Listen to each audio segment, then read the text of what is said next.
Hi, good morning. So today I wanted to talk about Tantra and the male gaze. And the male gaze, I feel, is such an interesting subject matter because it's so prevalent through our culture. We are so conditioned by it on so many levels.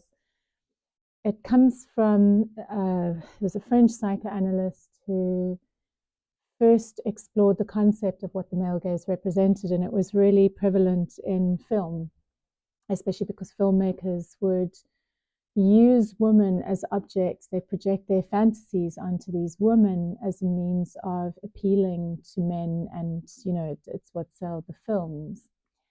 But we see it everywhere. We see it on the billboards, in the magazines, and sadly, where the male gaze is at is young women who are very skinny.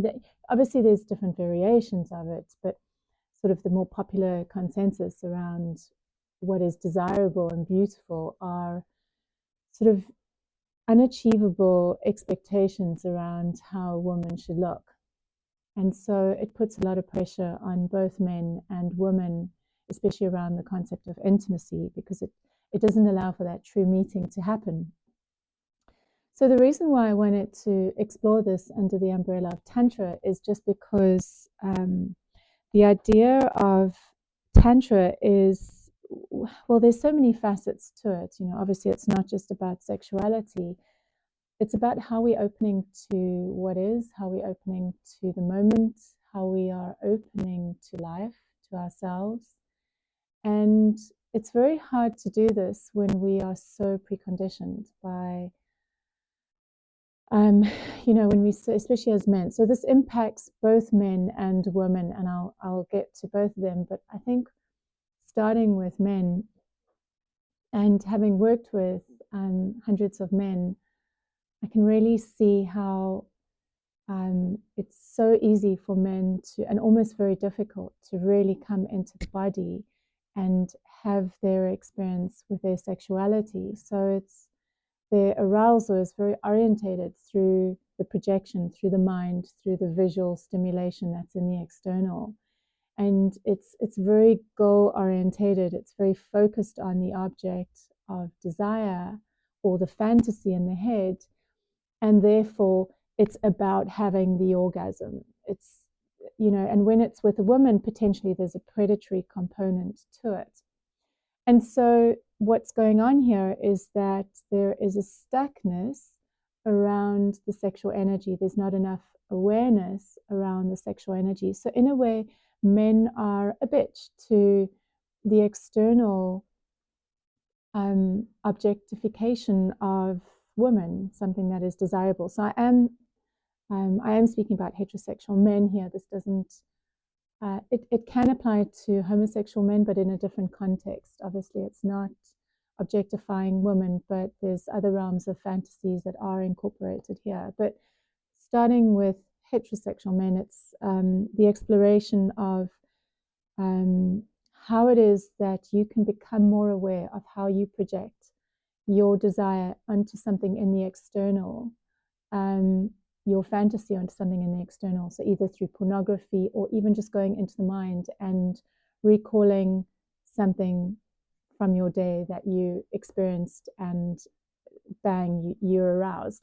So this, and it's quite interesting. I was chatting with a friend recently, and just with my own sexual energy, I had an experience where I was just experiencing an immense amount of arousal, and it was so strong that I would look at images online of women, and I just felt very, very aroused. So I have a sense of what it's like for men. They have that feeling of carnal desire all the time. So in my work, what I've noticed is that there is a blockage because of the conditioning around sexuality, which can either come from childhood. So things may have happened, mother may have caught you masturbating, or perhaps there was an exchange with a friend and you got caught, which is very natural for children, or perhaps watching the interactions with mother and father, there's no intimacy there, or mothers sexually repressed, and so therefore the messages that she gives around sexuality are not good. It can also happen at school, where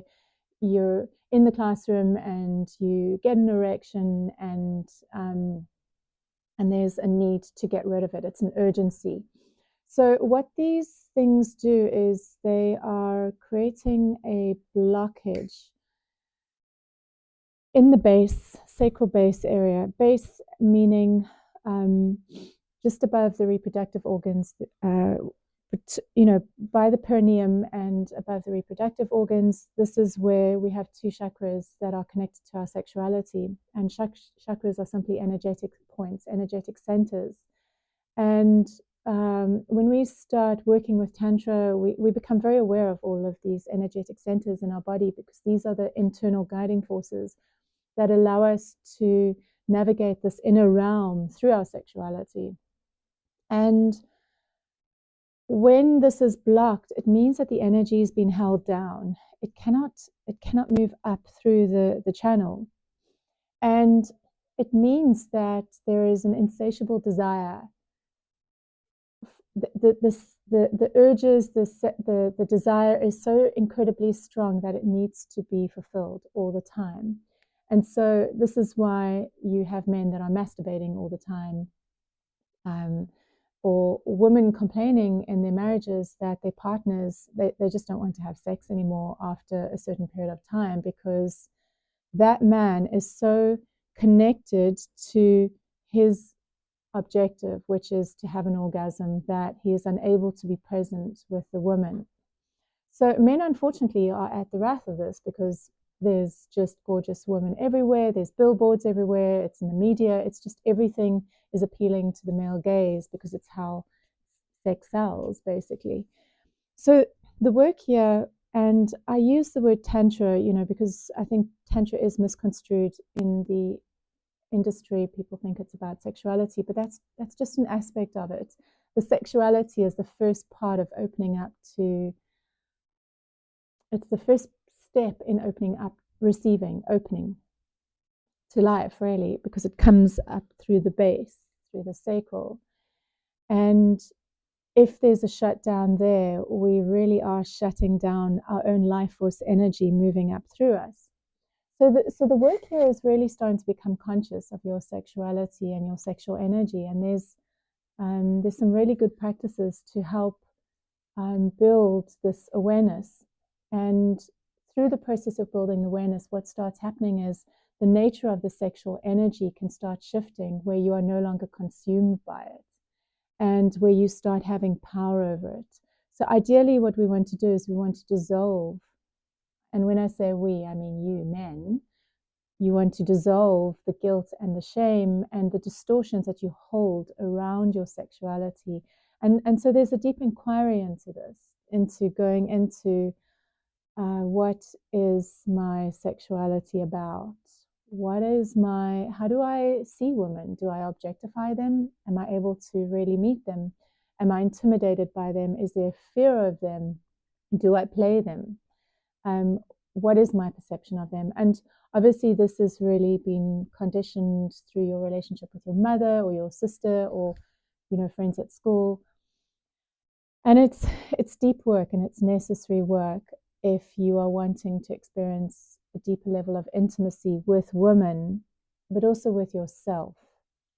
Now, the thing is, women are not just in the external. There's a feminine counterpart within you.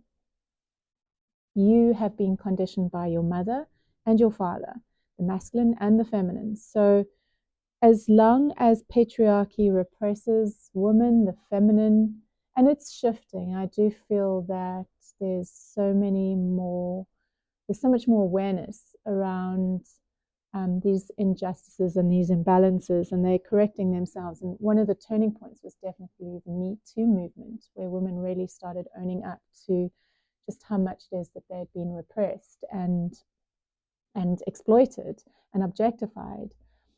So coming back to the idea that unless patriarchy can start exploring what the concept of the feminine represents, which within themselves, it's going to be very hard for them to really meet it in the external. So I am going to do another talk on that, but I just wanted to start by saying that from a man's perspective, the exploration of your sexuality and the potential wounding around it is going to be fundamental in starting to shift what is stuck and blocked within you, which means that you're not able to experience that intimacy with your partner or with women. It can also lead to an element of apathy.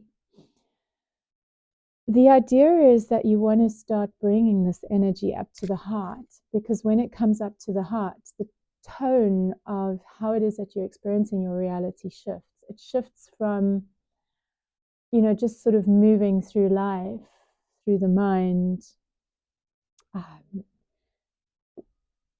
There's an element of numbness to it, almost like just running through the motions of things, to becoming much more conscious and alert and aware and connected to everything around you.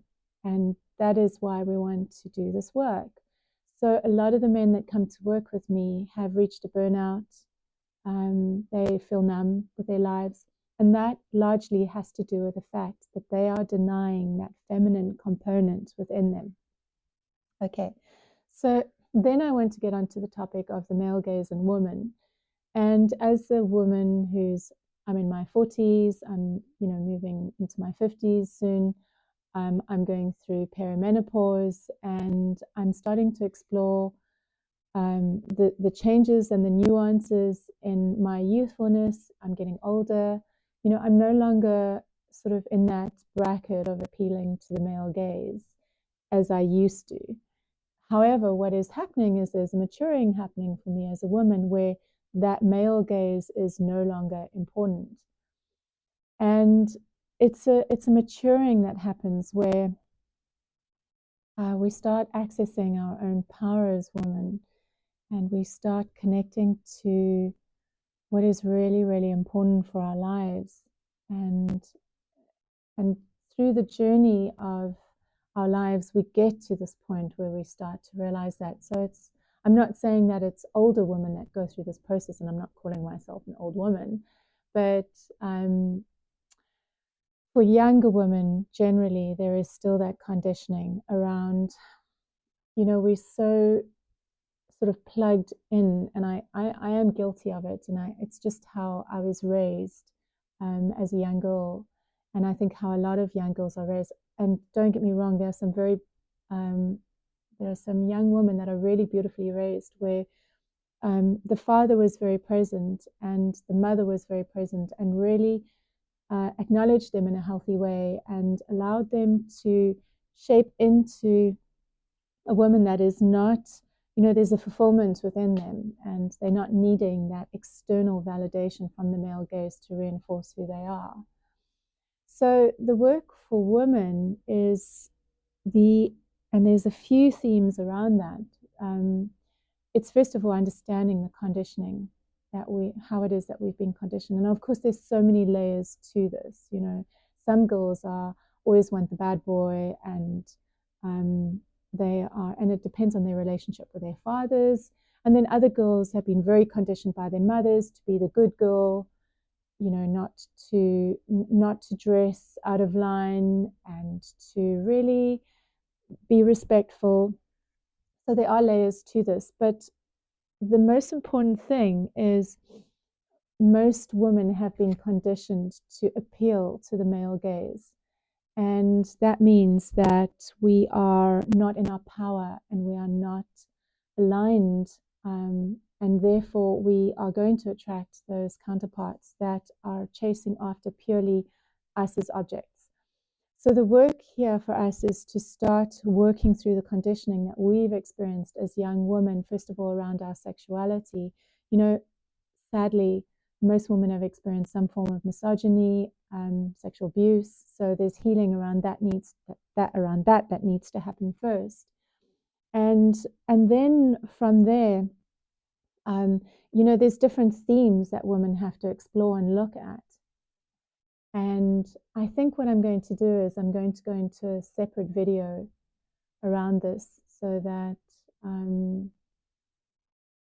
women can have a deeper understanding for this. But just to conclude this conversation, it's really looking at how it is that as women we've been conditioned around our sexuality, how it is that we're not in our power, how it is that we feel we have to be nice girls or good girls, or how it is that we compromise ourselves around our sexuality, how we are putting ourselves out there as objects so that we can get the attention or the male gaze. And again, this is also blockage within the roots and around the sacral. And again, it's conditioning, but it's different for men, because men, it's very much, men are much more visually orientated, much more visual. They're visual creatures, as opposed to women who are seeking attention and validation. And it's almost like a cosmic joke where we are fed into each other so perfectly through our distortions around our power. And this is the sexual power. And that's what we want to heal and switch on. So, I am in the process of offering online workshops to go deeper with this, to really unpack the conditioning, unpack where it is that we have lost our power and lost our connection to our authentic sexuality. And I feel like it's quite a condensed workshop. It's an initiation into the work, into the Tantra work, and it allows you to really examine parts of yourself that you are not aware of, and potentially to shift. So there are actual practical practices in place that allow you to make these connections and to go deeper. So it's step-by-step processes. So yeah, thank you if you're still here listening. Feel free to reach out with questions. And I'm always interested to hear if there's subject matter that you'd like to explore in the realm of sexuality. You can just write it in the comments below. Thank you for watching. Bye for now.